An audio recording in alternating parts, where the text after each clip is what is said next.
Salut à tous, je suis de retour avec une nouvelle série de vidéos. Donc je me suis absenté un petit moment vu que j'étais un petit peu occupé. Mais je tenais à vous remercier tous ceux et celles qui m'ont laissé des commentaires et tout ça, ça me fait vraiment plaisir et ça m'encourage à poursuivre. Donc sans plus tarder, je vais parler des tableaux. Donc on va voir comment créer des tableaux qui nous serviront beaucoup dans nos programmes. Donc déjà, on va commencer à déclarer un tableau. Donc un tableau, c'est comme une variable. En fait, c'est une variable. Donc dans une variable, on peut stocker un chiffre, mais dans un tableau, on peut stocker plusieurs chiffres de manière ordonnée. Voilà. Donc par exemple, je veux créer un tableau. Donc je mets Jim, mon tableau,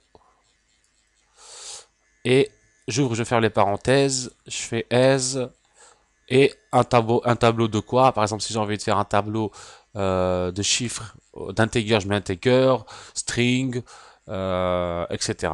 Donc là, je vais mettre integer. Voilà. Donc là, je viens de créer un tableau.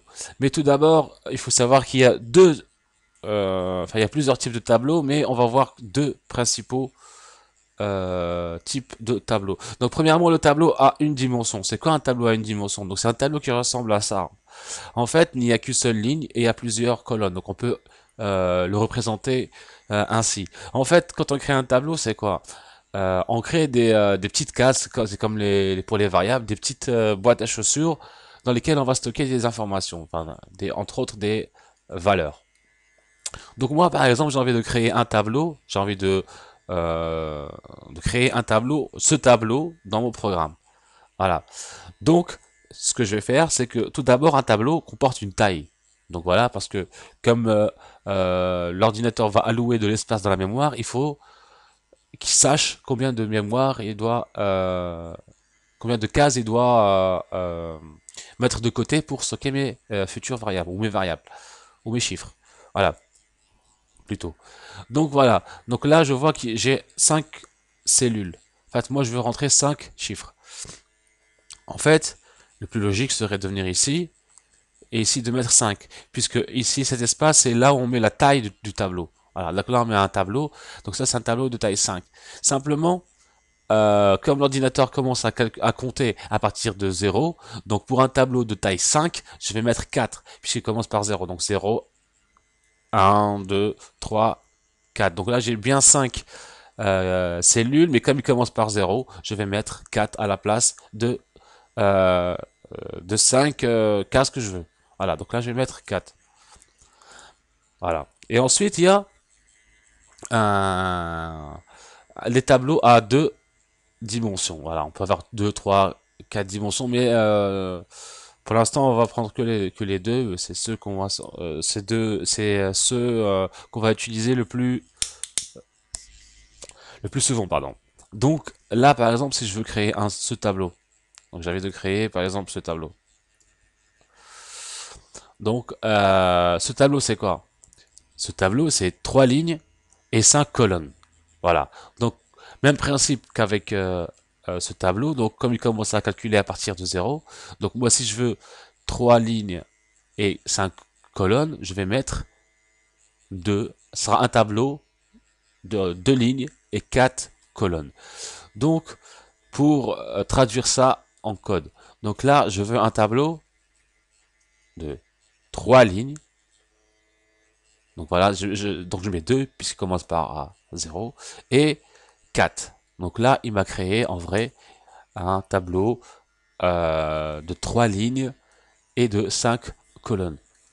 Maintenant, pour remplir mon tableau, par exemple, j'ai envie de mettre cette valeur. Celle-ci, par exemple, la première.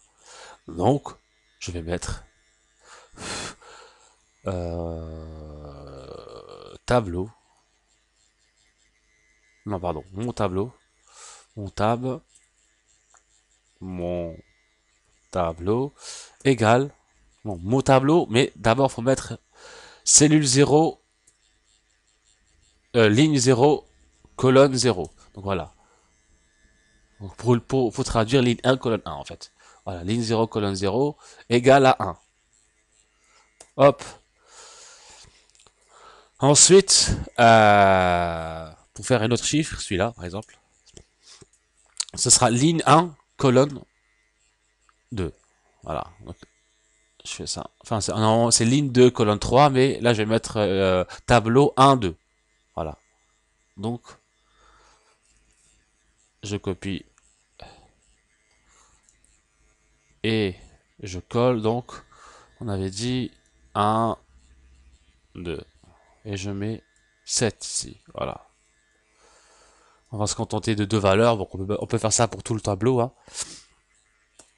Ensuite, donc, je vais faire console. Point write line. Et je vais imprimer mon tableau. Je vais imprimer ça en fait. Imprimer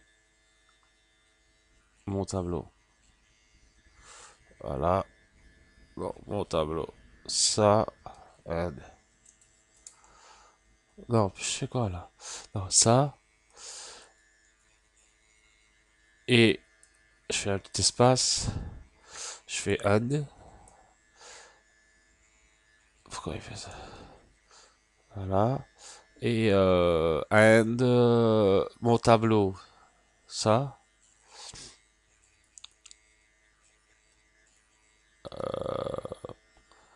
Et donc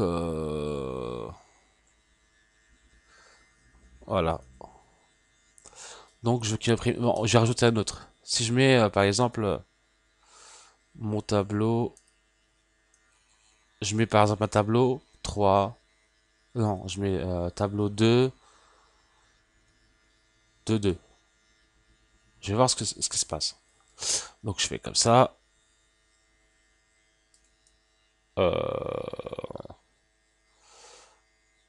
Donc là je fais console. Point. Write line. Read line, pardon. Ou read key, peu importe. Et je lance et je vois ce qui se passe. Ce qui m'affiche.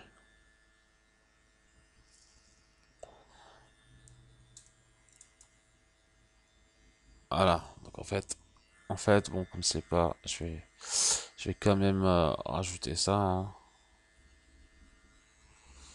Je vais faire comme ça pour que ça soit plus net. Et je vais relancer. Voilà. Donc il m'affichait quoi? Il m'affichait bien mon 1, mon 7, et il m'a affiché 0.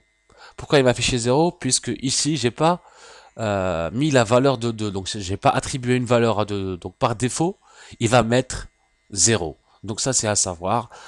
Si on demande une valeur, on crée une taille de valeur, une taille de tableau, et qu'on ne renseigne pas toutes les valeurs, l'ordinateur va attribuer par défaut la valeur 0. Donc voilà concernant comment créer un tableau d'une et deux dimensions et comment écrire, comment le remplir. Voilà. Salut, donc je reviendrai pardon dans une deuxième, dans d'autres vidéos pour parler plus amplement des tableaux. Salut.